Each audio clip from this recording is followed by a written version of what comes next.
I had a mother, in fact, about 5 years ago, brought me a child that was tormented by devils.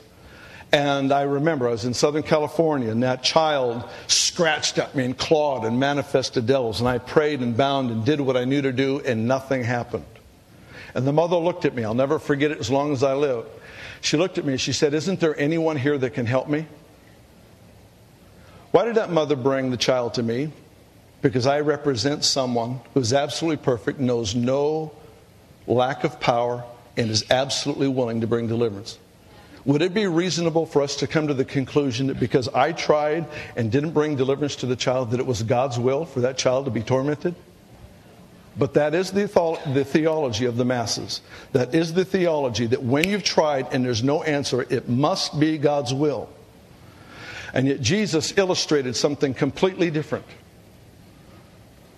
He said, "I brought the child to your disciples. They couldn't help me." Jesus, with the words, bring deliverance.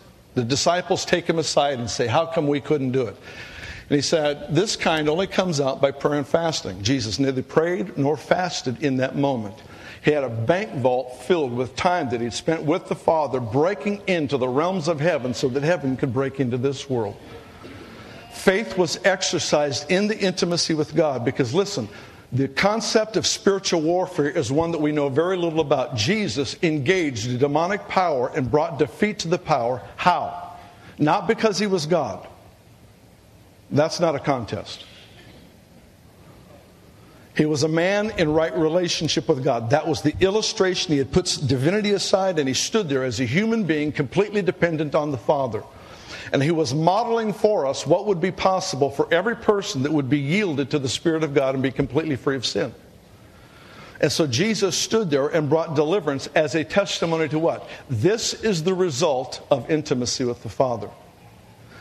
Let me tell you something about spiritual warfare. It's my conviction that we know very little about it. It was what Jesus used to bring about an answer to a mystery. I'm sorry, let me back up in that story. If that were to happen today, and the child is brought to me, brought to Chris, brought to whoever, let's say to Reinhard Bonnke, Todd Bentley, to Randy Clark, all these giants, they all pray there's no breakthrough. How many of you know the conclusion of the church is it just must not be God's will?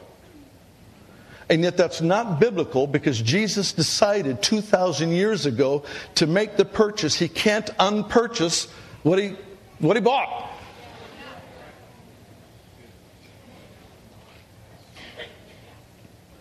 So what was needed? What was needed was a warfare at a level that the disciples had never experienced. And I remind you, they were the most experienced people in the realm of miracles of anybody that had ever walked the earth up until that time. No one had seen more and done more than those 12. They were not novices, and yet they ran up against something for which they could get no answer. They could get no solution. They tried everything they had learned by principle. I'm learning in my own experience right now. I am practicing the principles I have learned through the years, and they are not bringing the result. Why? Because there are times principle replaces the voice, the presence. That's right. And as the voice, it's the presence that takes you into situations that you do not get a breakthrough in. Did that make sense? I don't know if I said that quite right. So here we have this concept of spiritual warfare. We have the realm of mystery for which there is no answer. The parents bring the child to me. I pray. We do everything we do. They go home. Well, just must not be God's will for him to be healed. Must not be God's will for him to be delivered. Is that true? It's not true because it was already decided. God is absolutely good all the time. So what is needed? Somehow there's a level of warfare that has to be engaged in that we know very little about, and I'll tell you why. The measure of spiritual authority that you and I use in warfare is equal to the depth of your intimacy in worship. You cannot go in war where you've not gone in intimacy. There is an absolute connection throughout Scripture on the relationship between our ministry to God, that is aggressive and demonstrated, And this whole issue of having authority that is practical, illustrated over the powers of hell. Throughout Scripture we find the combination of praises to the Lord and the powers of hell being destroyed. With the high praises of God in our mouth and a two-edged sword in our hand, we will bind princes and kings with fetters of iron. And there's this whole picture of the high praises of God, the ministry to the Lord. Somehow the result of that is the powers of hell get destroyed.